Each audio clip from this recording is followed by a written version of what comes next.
amigos telespectadores da Rede Vida de Televisão e do programa Páginas Difíceis da Bíblia. Eu quero mais uma vez insistir. Este programa, para muitas pessoas, vem numa hora imprópria. Eu entendo. São pessoas que trabalham. Então, eu aconselho a essas pessoas que busquem a Rede Vida no seu site e vocês podem ter o programa a hora que quiserem, da forma como quiserem e quantas vezes quiserem. A Rede Vida tem tudo no seu site. É isto, não é? É isso mesmo. Tanto este aqui quanto o Pão Nosso. Todos os programas saem no site da Rede Vida de Televisão. Então, vamos então continuar estudando um pouco do João, vamos. São João. Estamos no capítulo 14, vamos a partir do versículo que é já 29, o final, não é? Já é o final do capítulo 14. Temos apenas 3 versículos aqui. Tá bem? Pois não. Então, capítulo 14 do Evangelho de São João, versículo 29. Leia.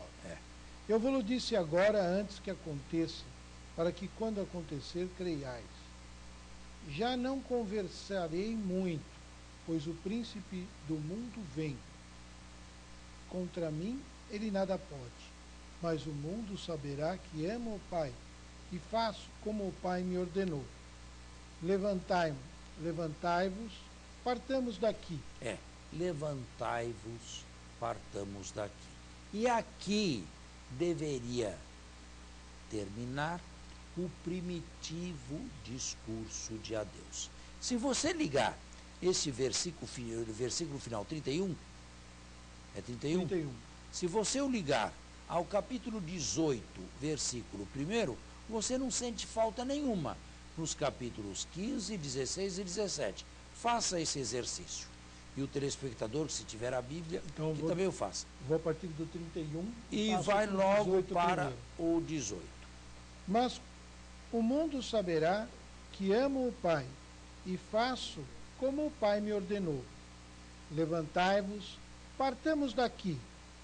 Tendo dito isso, Jesus foi com seus discípulos para o outro lado da torrente do Cedron. Havia ali um jardim. Está aí. Onde Jesus entrou com seus discípulos. Está aí, está vendo?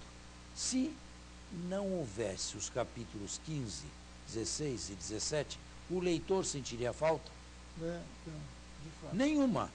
O leitor não sentiria nenhuma falta nesses capítulos. Porque a propósito, o 15 já começa totalmente diferente, né?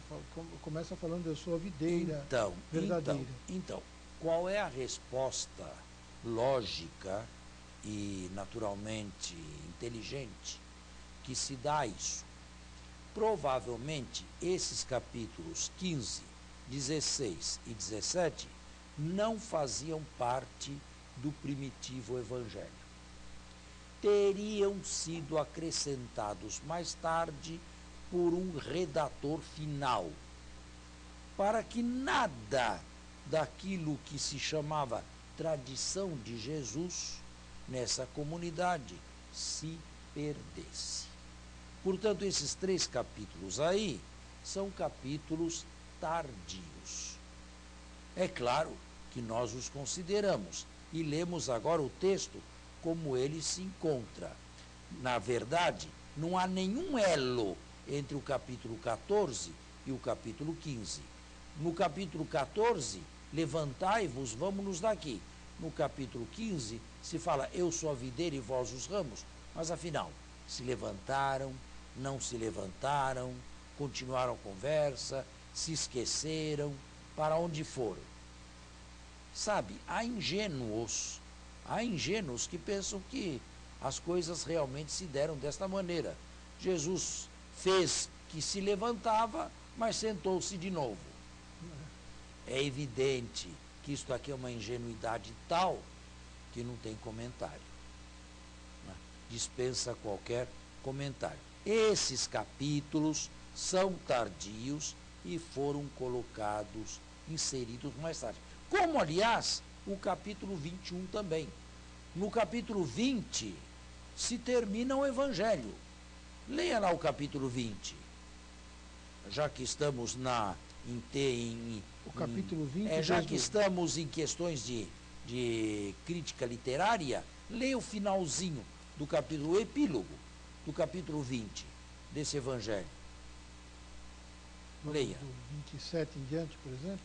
É o epílogo, ele deve aqui, estar... primeira conclusão. É. Jesus fez ainda diante de seus discípulos muitos outros sinais que não se acham escritos neste livro. Esses, porém, foram escritos para crerdes que Jesus é o Cristo, o Filho de Deus, e para que, crendo, tenhais vida em seu nome. Não é um belo fim? É. E para que o capítulo 21 novamente? E nós, e mais, o final do capítulo 21, o prólogo, o epílogo de 21, quase que repete a mesma coisa. Leia o epílogo de 21. Este é o discípulo que dá testemunho dessas coisas e foi quem as escreveu. E sabemos que o seu testemunho é verdadeiro. Há, porém, muitas outras coisas que Jesus fez e que, se fossem escritas uma a uma, creio que o mundo não poderia conter os livros que se escreveriam. Uma ingenuidade, mas de qualquer maneira, você percebe que os dois finais são bem iguais quanto à temática. Portanto, qual é a conclusão? O capítulo 21 foi também um capítulo inserido posteriormente. Os capítulos 15, 16, 17 e 21 recebem o mesmo tratamento dos capítulos 11 e 12, dos quais já falamos.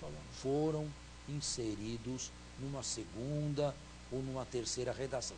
Isto significa que este evangelho passou por pelo menos 3 redações. Mas, me diga, não poderia ter sido inserido de uma maneira mais ordenada, em vez de tão... Como ordenada? Não, está ordenado. Não, é ordenado aqui, 15, 16, 17. Digo assim... O bloco foi inserido assim, de cheio.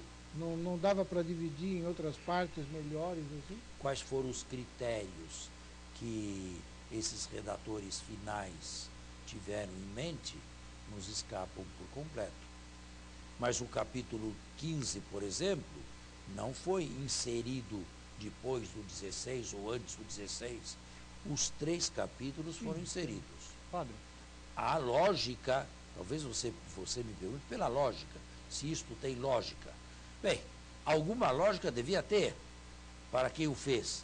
Agora, nem sempre a lógica de um escritor do primeiro século é a lógica do escritor do século XXI. Não é? Padre, me permita uma pergunta. Eu creio que há quem se escandalize quando o senhor fala que o capítulo foi inserido tardiamente. A pergunta é a seguinte: o fato de dizer que houve a inserção tardia de um ou outro capítulo dentro do Evangelho ofusca, de alguma forma, o brilho que esse evangélico tem, teologicamente falando? Eu não acredito que seja um escândalo. Também não. Uma palavra muito forte. Mas pode ser um mal-estar, uma perplexidade, Mas qual era exatamente a pergunta? A pergunta é se o fato de haver uma inserção tardia ofusca de alguma forma o brilho do Evangelho. Não, claro que não. Você quer dizer ofusca ou falsifica? Ofusca. Ofusca? Não, ofuscar não. Não, nem falsifica. Nem falsifica. Agora, eu tenho que ser honesto também. O que é tardio é tardio. O que é tardio foi inserido mais tarde. Não posso dizer que tenha o mesmo peso do que é primitivo. A doutrina da igreja faz diferença entre o peso... Não. Aqui não se trata de doutrina da igreja. Aqui se trata de um texto sagrado. Esse texto, você pode me perguntar, esse texto bem tardio, o capítulo 21, a pesca milagrosa, que aí diz é o terceiro milagre de Jesus, tem chance de ter algum gancho na vida de Jesus, aí eu diria a você que nesse caso aí tem a pesca milagrosa, porque é a única vez que se fala de uma aparição a Pedro. É a única vez. E Pedro é o primeiro no elenco das aparições em Paulo. Agora, se se trata de outras coisas, se se trata, por exemplo, da morte do discípulo amado antes ou depois de Pedro, aí o que é que eu devo dizer? O texto é inspirado. Agora, nem tudo na Sagrada Escritura é revelado. Toda a Sagrada Escritura é inspirada, com exceção de glosas. Se algum glosador medieval colocou lá uma glosa no texto, essa glosa não é inspirada, não. Ou qualquer outro tipo de coisa.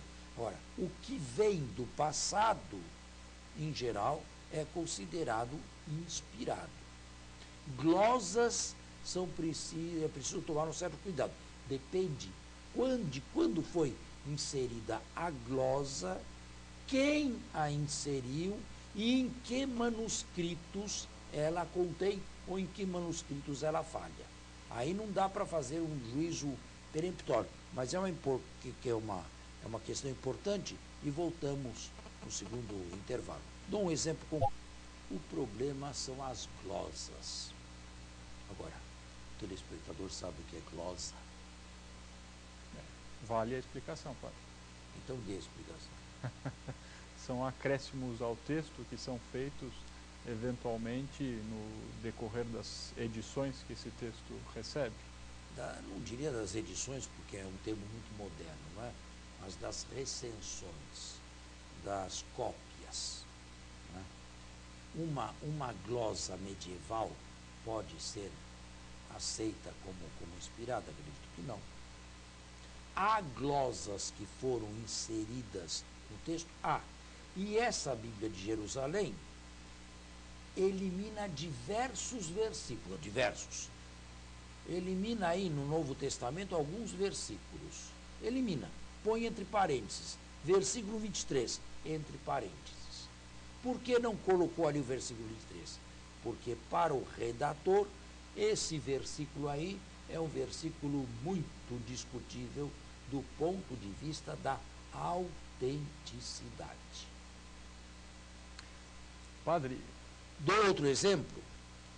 Pai, perdoai-lhes porque não sabem o que fazem. Em Lucas. Foge, não está presente em diversos bons manuscritos. E aí? E aí, os argumentos se anulam mutuamente. Por quê? Os que dizem foi uma glosa inserida afirmam que estão agindo conforme o Espírito de Jesus e conforme o que Jesus sempre ensinou, o amor aos inimigos. Os que expurgaram também têm a sua argumentação. Os padres da igreja andavam dizendo que o pecado dos judeus é enorme e não tem penitência ou não tem remissão. E, portanto, João Crisóstomo, Agostinho, essa gente toda afirmava isto e por isso tiraram. Jesus não deveria ter pedido uma coisa dessa. E agora? Você percebe que os argumentos se anulam mutuamente? Eu, para mim, creio que esta palavra de Jesus, uma das mais bonitas de Lucas, seja autêntica. Digo, seja autêntica no sentido de inspirada. Não sei quando ela foi posta, não sei quem a pôs e não posso garantir, aí está, não posso garantir que tenha sido Lucas a escrever essa frase. Não posso garantir. Ela está no texto de Lucas, mas que Lucas a tenha escrito, já que falta certos, em sérios e importantes manuscritos, não dá para resolver esta questão. Padre, Outra questão, o evangelho do domingo passado, o retrasado, não, da quaresma ainda, a adúltera lá do templo, Sim. é um texto que falta nos melhores manuscritos. Aí sim o Concílio de Trento decidiu a questão, sem entrar no mérito da discussão acadêmica, se é ou não de Lucas ou de João, acrescentou que é matéria inspirada, que é matéria canônica, que é uma perícope canônica. Portanto, o problema para nós católicos não existe, existe apenas para os protestantes. Se for autêntico, é canônico, se não for autêntico, não é canônico, para os protestantes. Certo?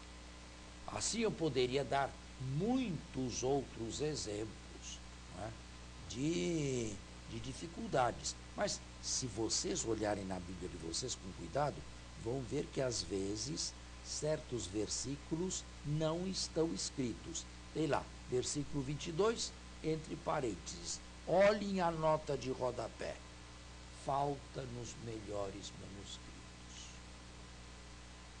Padre, eu ia lhe perguntar então, na prática de oração e de leitura do Evangelho daquele telespectador que faz essa leitura diária, o fato de haver essas inserções, o fato de haver as glosas, seja a Bíblia que ele utilize, das Bíblias que são mais recomendadas, qual for, na leitura dele, essa inserção tardia traz algum problema teológico? Se ele faz uma leitura simplesmente espiritual, direi que não. Mas se ele está fazendo uma leitura científica, é claro que sim. Perfeito. Depende de que leitura ele esteja fazendo. Se eu faço se eu prego num sermão, se eu faço uma homilia, eu uso um gênero literário. Não me interessa nada disso. Agora, se eu dou uma aula de Sagrada Escritura, como esta que estou dando aqui, não tem sentido vocês me pedirem que façam um retiro espiritual, né? Que transformem isso aqui num retiro espiritual ou numa homilia, num sermãozinho. Cada coisa no seu devido lugar. Esse estudo científico que nós fazemos, então, ele se presta, sim, a dar mais credibilidade ao nosso Evangelho, não é isso, Padre? Se serve a dar credibilidade, se serve perfeitamente para dizer que nós temos fé, mas nós não somos idiotas. Temos crítica. Não somos imbecis, quer dizer, raciocinamos, pensamos, refletimos, somos capazes de descobrir questões delicadas. E conviver com elas, né? Não só conviver com elas, mas dar-lhes explicações também. Ou melhor, eu não preciso fazer de um mistério um segundo mistério, elevando-o à segunda potência. Basta a primeira potência, não é? E aqui nós nos diferenciamos como católicos de muitas seitas, não é, Padre? Qual é a seita que faz isso? É muito mais fácil explicar o mistério. Quais são os protestantes que fazem isso? Os protestantes sérios, sim.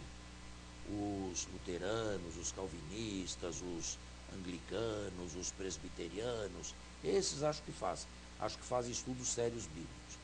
Mas metodistas, mas esses outros. Aliás, tem até teólogos aí protestantes. Tem. Que nós até acompanhamos alguns estudos, né? Tem. Mas tem teólogos protestantes de quem eu gosto, de quem gosto muito, e tenho obras completas. Claro que leio com um certo critério, né? Mas foi muito importante aí dizer essa questão. Uma coisa é você ler aqui e fazer um estudo científico, e outra coisa é uma oração, uma questão espiritual, uma lexio divina. Eu acho que isso é que causa muita perplexidade. Eu faço as duas coisas. Eu faço leitura diária da Bíblia, meditação. Aí não interessa nada disso. Claro que tudo isso, todo esse cabedal de conhecimento que eu tenho, me ajuda, mas não é que eu me perca ou me fixe nisto. Outra coisa é quando eu estou preparando uma aula de Sagrada Escritura e que tenho que falar uma linguagem científica. Por quê? E aqui termino o nosso programa de hoje. Por quê? Se nós não fizermos este estudo sério, profundo, não indagarmos com tudo aquilo que isso significa, sabe o que acontece? A Bíblia passa a ser um livro interno da igreja. Ela só poderá ser lida e pregada nos púlpitos e nas salas de catequese. Mas se eu quiser que esse livro aí tenha algum contato com a ciência, tenha algum diálogo com a ciência moderna, com a literatura moderna, com os métodos histórico-críticos, com semiótica e todas essas coisas, eu tenho que saber isso também.